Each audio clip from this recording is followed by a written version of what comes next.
7:13, continuamos con más de Primera Página. Estamos hoy con entrevista internacional a propósito de que esta semana se celebró en Johannesburgo, Sudáfrica, la 15ª cumbre de los BRICS, una asociación de 5 países conformada por Brasil, Rusia, India, China y Sudáfrica.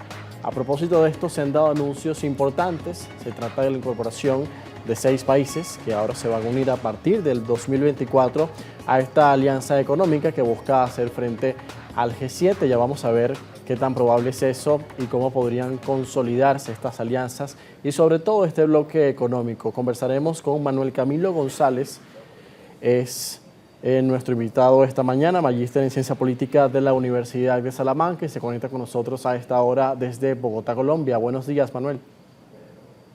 Buenos días, José. Un saludo para ti y para la audiencia. Manuel, ¿qué representa ahora la incorporación de Argentina, Arabia Saudita, Emiratos Árabes Unidos, Egipto y Etiopía a este bloque económico? ¿Consolida un posible avance frente a las economías más desarrolladas? Bueno, los BRICS hay que entenderlos un poco como una asociación informal que al final de cuentas tiene como ese objetivo de salirse un poco de la lógica más institucional que tiene, por ejemplo, el G7 y otros organismos a nivel global, y esto le permite a estos países que, si bien han sido muy contestatarios frente al orden internacional, pues también empiezan a expandir su influencia en términos no solo de, digamos, de la política, sino también de la economía. Yo lo que creo aquí es que lo que va a suceder con estos países, que al final de cuentas son países que si uno los pone en una balanza, son de diversa necesidad, es que, por ejemplo, aquellos que son, digamos, países en desarrollo, van a ver a los BRICS como una especie de salvación en términos de que van a tener la posibilidad de tener préstamos más blandos, préstamos sin tantos intereses, y que obviamente no van a tener condicionamientos como por ejemplo si lo pueden tener digamos en organizaciones más occidentales.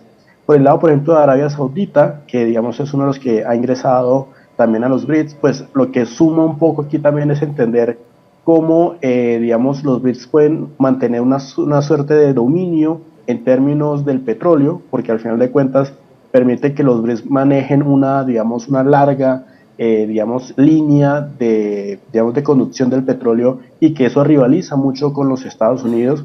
Y por ejemplo, en términos de la Argentina, pues es un salvavidas muy importante a la hora de entender que pues están pasando por una crisis económica muy importante, y eso puede representar al final de cuentas una válvula de oxígeno.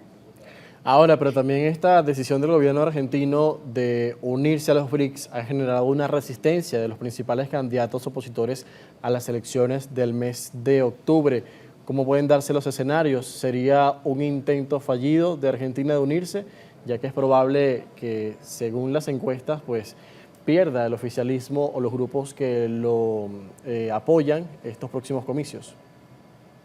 Eso es uno de los riesgos que asumen los países cuando se quieren integrar a las organizaciones, y es que si bien son decisiones del gobierno de turno, pues muchas veces terminan siendo revocadas por el gobierno que lo sucede. Es posible que si gana Milei, pues Milei ha sido muy, directo en términos de sus declaraciones de que no va a negociar con China, y China es tal vez el que más coloca el dinero, los recursos, la logística, incluso el liderazgo en los BRICS. Entonces va a ser problemático para la Argentina entrar y después salirse. Pero obviamente eso está dentro de la lógica informal que tienen estas organizaciones, que es lo que se denomina el forum shopping, y es la organización que más me ofrece beneficios, pues entro; la organización que me ofrece menos incentivos, pues me genera de alguna forma esa idea o esa motivación de salirme. Entonces obviamente los BRICS, dada su naturaleza muy informal, muy flexible, pues permitiría al final de cuentas esa salida argentina en caso de que Milei, ganara las elecciones, pero obviamente sí sería un mal mensaje para el bloque, porque pues obviamente no es capaz de retener uno de los miembros más nuevos que ha integrado dentro de su seno. Claro, Manuel. ¿Y cómo queda el proceso para los países que quieren unirse en el futuro? Venezuela estaba en esa lista de 20 países aproximadamente que buscaban ingresar a los BRICS, pero por ahora no se ha dado esta admisión. Así es, los países tienen que, asumir una serie de requisitos, como todas las organizaciones, y uno los puede asimilar a una especie de club. Hay una serie de requisitos que tienen que contar los países. Obviamente hay ciertas admisiones que no se dan por términos también, digamos, de prudencia diplomática, y aquí un poco muy interesante es que estos primeros países que han ingresado no son países problemáticos a la hora de entender, por ejemplo, el orden liberal internacional, y me refiero un poco a que, por ejemplo, no está Venezuela o no está, por ejemplo, países que tengan problemas con Occidente o que sean sujetos de sanciones por parte de Occidente. Y eso lo que juega en contra de Venezuela es eso, y es que seguramente los BRICS, por la intención primaria de ser uno de los bloques que busca liderar a nivel mundial la economía, más no la política, pues obviamente no integra todavía a Venezuela. Por eso un poco refleja esta idea de por qué Arabia Saudita sí y Venezuela no. Pues Arabia Saudita es muy aliado, es el aliado estratégico de los Estados Unidos en Medio Oriente, pero Venezuela pues obviamente con todo lo que sabemos, con todas las circunstancias que tiene, pues tiene una serie de conflictos con Washington. Entonces obviamente también pasa una arista política en términos de esa admisión de la membresía, y pues obviamente la contracara a esto es que pues es una válvula y un respiro, por ejemplo, para Rusia, que pues obviamente es tal vez el miembro fundador más problemático de los BRICS. Bueno, Manuel, le dejo una inquietud antes de ir a la pausa. ¿Será que los BRICS pudieran servir para que China e India pudieran resolver esas diferencias que tienen desde hace mucho tiempo? Ya usted nos responderá en la próxima parte. Conversamos con Manuel Camilo González, magíster en Ciencia Política de la Universidad de Salamanca. Está conectado con nosotros a esta hora desde Bogotá, Colombia. Vamos a la pausa, 7:19 minutos. A la vuelta, nuestra conversación continúa con Manuel Camilo González. Con Manuel Camilo González, es magíster en Ciencia Política de la Universidad de Salamanca, y hablamos sobre esta 15ª cumbre de los BRICS que se realizó esta semana desde el martes al jueves en Johannesburgo, Sudáfrica.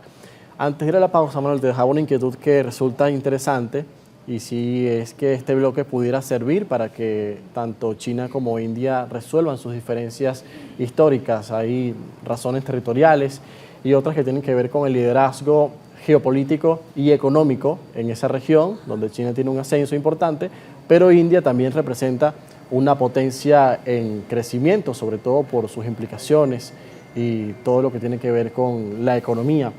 ¿Qué nos dices al respecto? Así es, China e India han tenido una histórica disputa territorial, y ahora, digamos, se ha asentado un poco por la idea de quién va a tomar el liderazgo en términos no solo del liderazgo en el sudeste asiático, sino también a nivel global. Un poco refiriéndonos a tu pregunta sobre si esta alianza podría de alguna forma como limar esas asperezas, es una posibilidad. Muchas veces el comercio termina siendo ese catalizador para lograr, digamos, resolver esas disputas, pero seguramente a largo plazo tendrán que fijarse una serie de, digamos, como lineamientos mucho más formales, tratados, declaraciones y demás, que puedan comprometer, vincular obviamente a estos dos países para que obviamente digamos, los conflictos no resurjan. Por ahora los BRICS aparecen simplemente como una alianza para coordinarse frente, digamos, a las digamos, desigualdades en términos del comercio. Es tal vez como la esencia de ese bloque, y obviamente China e India pues pueden colaborar mucho en ese sentido, debido a que sus volúmenes de comercio pues son muy altos, sobre todo en la parte asiática, y obviamente China pues a nivel global. Por ahora lo que se puede ver es que básicamente hay una cooperación. No se han dado pasos muy importantes en términos de resolver, digamos, el liderazgo. De hecho, India fue muy crítico de la adhesión de otros países, y pues obviamente tiene razón en términos de que cuando se entran más miembros, pues obviamente las decisiones se complican mucho más. Hay más negociaciones, y eso implicará un poco más un costo de transacción, un costo de negociación. Entonces obviamente por ahora no se vislumbra, digamos, esa posibilidad, pero puede a futuro resolverse en términos de esa colaboración en términos del comercio. Ya veremos entonces qué sucede con los líderes y los países miembros de los BRICS y los nuevos que van a ser admitidos. Al margen de la cumbre que se realizó esta semana, también es noticia pues la presunta muerte del líder de Wagner, Yevgeny Prigozhin, que murió en un accidente aéreo. Algunos medios y también líderes de otros países, como Estados Unidos, han señalado directamente a Rusia de tener responsabilidad en este hecho. Ya en el fondo de esto, ¿usted cree que es una demostración de fuerza o esto más bien evidencia debilidad a lo interno en Rusia?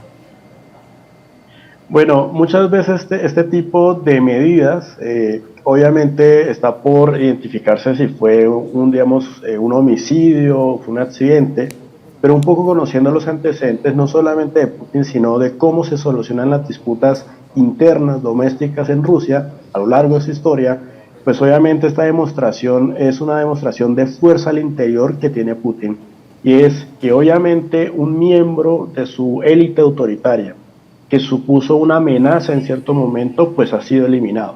Y eso al final de cuentas refuerza dos cosas. Primero, el liderazgo de Putin, y dos, pues obviamente la colaboración que tiene el ejército ruso con Putin. Y esto es un poco muy interesante porque uno conoce en ciencia política de que muchas veces la creación de grupos paramilitares suelen ser un contrapeso al ejército. Pero cuando ese contrapeso es problemático para la supervivencia de un régimen, y sobre todo cuando hay una guerra de por medio, pues muchas veces los líderes autoritarios deciden, obviamente, digamos, poner mucho más su confianza en una organización mucho más organizada y mucho más sujeta a obediencia, como los militares, que como los mercenarios, porque los mercenarios, al final de cuentas, su lógica es mucho más lucrativa. A pesar de que, pues obviamente, Wagner es digamos, un mercenarismo patrocinado desde el Estado. Entonces, obviamente, lo que yo veo ahí es un reforzamiento no solo de Putin, sino también del ejército ruso, y sobre todo con una interna muy importante sobre la conducción de la guerra en Ucrania. Es decir, que se deslastraría el Kremlin de lo que representaba hasta ahora Wagner, sobre todo en la guerra que mantiene en Ucrania. Sí, eso es algo que desde afuera se puede ver, y es que efectivamente desde el motín que hizo Prigozhin contra Putin en junio de este año, pues obviamente lo que se demostró es que no hay una cohesión alrededor de cómo se conduce la guerra. Es decir, no hay, hay consenso sobre que hay que hacer una guerra, pero no hay consenso, no había consenso hasta entonces de cómo debía conducirse esa guerra. Ahora lo que vemos es que pues obviamente todo el mando recae pues obviamente operativamente en el ejército ruso, y pues obviamente a las órdenes de Putin, y eso lo que refleja mucho es seguramente este acto de dudosa, digamos, circunstancia, pues lo que asimila un poco es que obviamente el ejército ruso ha ganado la interna frente a los mercenarios, y que Putin, como árbitro entre esas dos facciones, pues se ha puesto más del lado del ejército ruso. Entonces, obviamente, lo que sí podemos asegurar es que a lo mejor en esa interna salió fortalecido el ejército ruso, y ha salido fortalecido, pues obviamente, el Kremlin a la hora de cómo conducir la guerra. Bueno, Putin anunció hace pocas horas que está haciendo una investigación, además dejaba ciertas señales de su relación con Prigozhin y en algunos casos también exaltaba su misión en Ucrania. Gracias, Manuel, por acompañarnos haciendo este recuento de la actualidad internacional de la semana y estos dos temas importantes. Muchas gracias a ti, José. Un saludo para ti y para la audiencia. Manuel Camilo González con nosotros, magíster en Ciencia Política, a esta hora analizando los hechos destacados en la agenda internacional. Son las 7:29 minutos, amigos. Vamos a ir a la pausa y a la vuelta tenemos más actualidad. Nuestra compañera Francis Torrealba va a hablar sobre temas destacados con nuestro próximo invitado.